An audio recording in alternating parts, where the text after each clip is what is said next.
The president of Iran is dead. And no one's really too choked up about it, around here at least. The UN, they are boo-hooing, and so as well at the State Department. Notice we omitted the RIP. Look, this guy was a total butcher, and he came to power with this crew that took over the American embassy in 1979. Do you remember that? And held our guys for 444 days. Yup, that's the crew that Raisi ran with. Actually, a lot of the hostage takers went on to pretty big jobs in government, like Ahmadinejad. Remember him? He was personally involved in holding hostages prisoner. We believe that's him. Some people say that's not him, but that looks like him, and the CIA seems to think it's him. Anyway, these are bad people, the Iranian leadership. Back to the butcher of Tehran, they called him, Raisi, who died in that plane crash. Executed nearly 30,000 political prisoners, responsible for years of terrorist violence by Iran, exported all over the world. And this is the regime that first Obama, then Biden insisted on making nice with. How much money did we basically put back in their coffers? Something like how many billions of dollars? $6 billion. Take this $6 billion. And when we found out, the American people, we had questions. And that game show host who says he's the spokesman of the White House, watch him try to spin and cajole everybody and basically lie. Now that we know that the Iranians do not listen to President Biden's public warnings, is there any regret here about unfreezing billions of dollars for Iranian leaders during the president's administration? What unfreezing are you talking about? He unfroze billions of dollars. For Iranian leaders? Yeah. Really? I don't think so. Okay, so first of all, it's for humanitarian purposes, but doesn't that... But you don't believe me. Well, doesn't that free up money for them to spend on other stuff? Where do you get the money for an unprecedented number of munitions to fire at Israel? So first of all, I'm betting if they're sitting in Tehran, they're taking it seriously when President Biden says he's going to defend Israel. We put skin in the game, a whole heck of a lot of it, and knocked almost everything out of the sky. So I'm betting they're taking it pretty seriously. Hey, we put skin in the game. And he's talking about like a kid's kickball league. You know, hey, we got some skin in this game. You know, Red Sox versus White Sox. We're really... Anyway, they did so much damage with that, and they fueled another wave of terrorism and war. So back to the president, who's no longer with us. I'll say this about President Raisi. He had one thing going for him, because when you're a president of any country, you're supposed to talk that country up. Good guys and bad guys do it. Putin, Xi, Macron of France, and that guy on the lower right, whatever country he's from, sorry. That's what you do, except if you're a Democrat, except if you're an American president. You don't do that. You talk down your country like Joe Biden did, perhaps like never before. Well, no, he has done it, but it just was particularly galling. At Morehouse College, a predominantly black, I think they call it a historically black college and university, there's the audience, and Joe just told them what he thought, what his small, bigoted brain thought they wanted to hear. You missed your high school graduation. You started college just as George Floyd was murdered, and there was a reckoning on race. It's natural to wonder if democracy you hear about actually works for you. What is democracy? If black men are being killed in the street, what is democracy? The trail of broken promises still leave black communities behind. What is democracy? You have to be 10 times better than anyone else to get a fair shot. And most of all, what does it mean, as we've heard before, to be a black man who loves his country, even if it doesn't love him back in equal measure?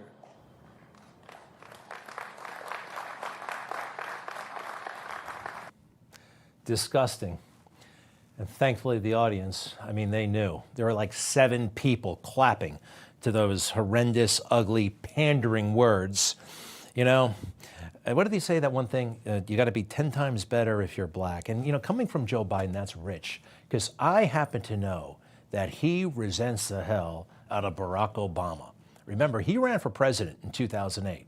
He had 36 years experience in the Senate. Barack Obama had 2 years. And who did everybody swoon over, right?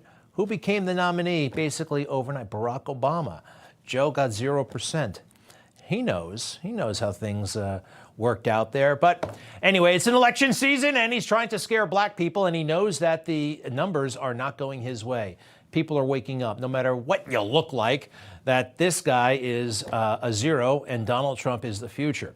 It's fascinating, though, when he talks to a white audience and when he talks to a black audience, really. You know, this is the definition of pandering. It's negative leadership.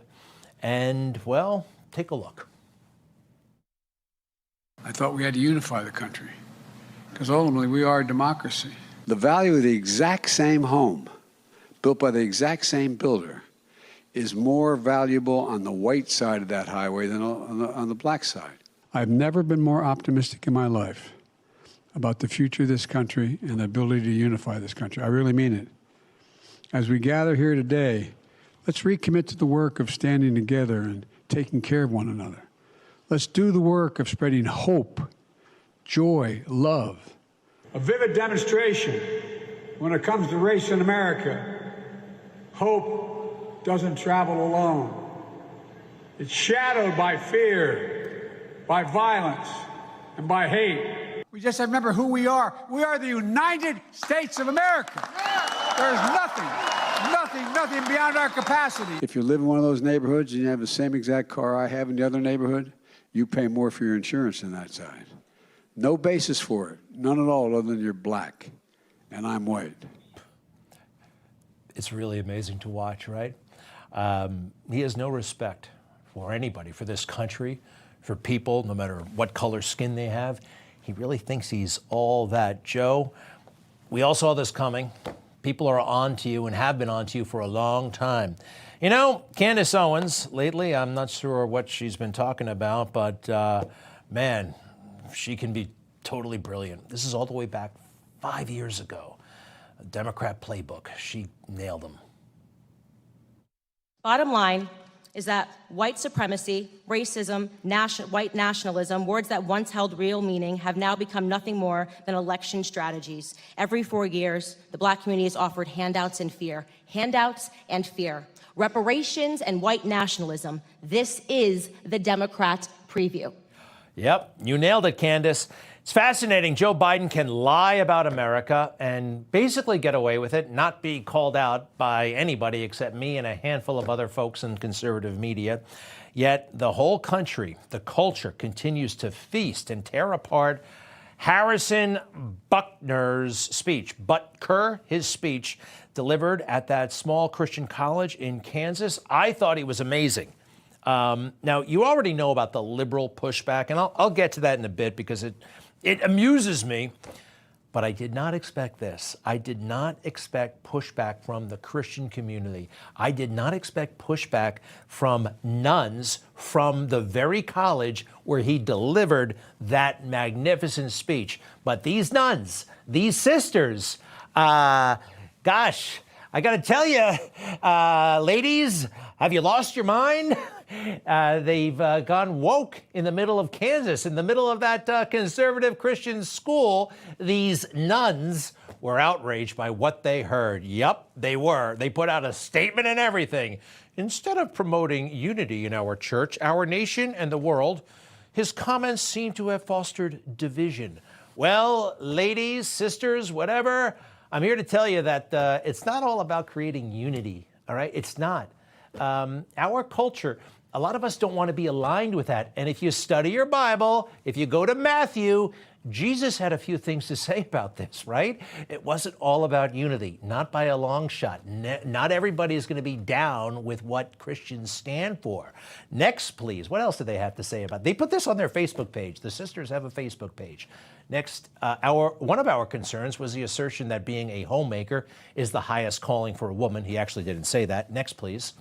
We want to be known as an inclusive, welcoming community. Okay, DEI, anybody? Next, please. with St. Benedict, we pray, let us prefer nothing whatever to Christ, and may he lead us all together to life everlasting. Let us prefer nothing whatever to Christ. Okay, that sounds great. And why is your website talking about climate change? All right, you're taking political stances on climate change.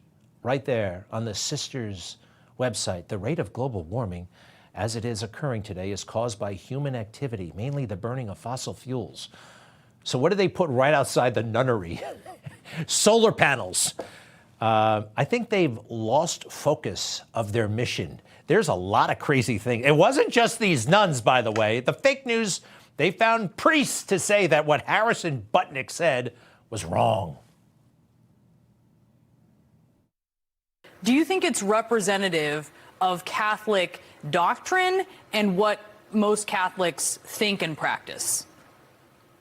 No, I mean, not at all, Brianna. I mean, begin with the sisters. Their vocation is not to be mothers and wives and homemakers. So is their vocation, the founders of the college at which he is speaking, somehow less than mothers and wives? You know, he managed to anger a lot of people with this. Throughout the speech, he said, you know, you need to stay in your own lane, everybody. And yet he goes on then to criticize priests and bishops and women. He could have thrown the Pope in the mix.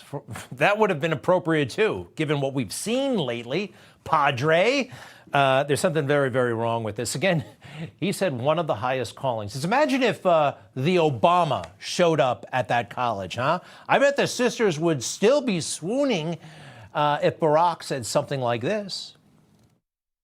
So I want to take a moment to talk about the most important job many of us will ever have, and that's being a dad.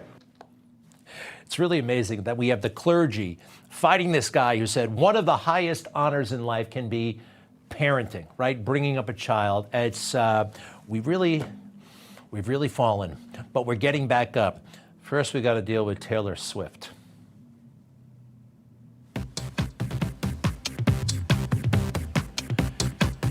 So I mentioned I was surprised by the conservative pushback, not surprised by the liberal pushback, but this one, well, Alex Wagner is her name. I believe she was married to the chef who worked at the White House and married, kids, all that stuff. But her idol is Taylor Swift and that boyfriend, Travis Kelce, quite frankly, get married already or don't tell us about it. Watch this. Taylor Swift is dating the Chiefs tight end, Travis Kelce. And while I am sure Harrison Butker thought it was a neat thing to drop in a pop culture reference for his audience of 20-somethings, the truth is that Taylor Swift and Travis Kelce are literally a testament to the opposite of everything Harrison Butker was talking about. Taylor Swift spent the past week filling stadiums in Paris as she continues to take her historically successful Eras tour global. The 34-year-old singer is not married. She has no children and has made no indication that she wants to embrace being a homemaker. All of which appears to be pretty okay with Harrison Butker's teammate, Travis Kelce, who gets to enjoy a super fancy European vacation, including romantic boat rides through Italy alongside his multi-millionaire girlfriend. Doesn't seem like a bad gig. Someone tell Harrison Butker, quick. All right, again, and this is what we expect from the secular, corrupt media, that money, fame, and vacations with some dude you're not married to is better than all of the gifts God has waiting for us if we just get closer to him. That's about right for the mainstream media. But the nuns, they've got work to do.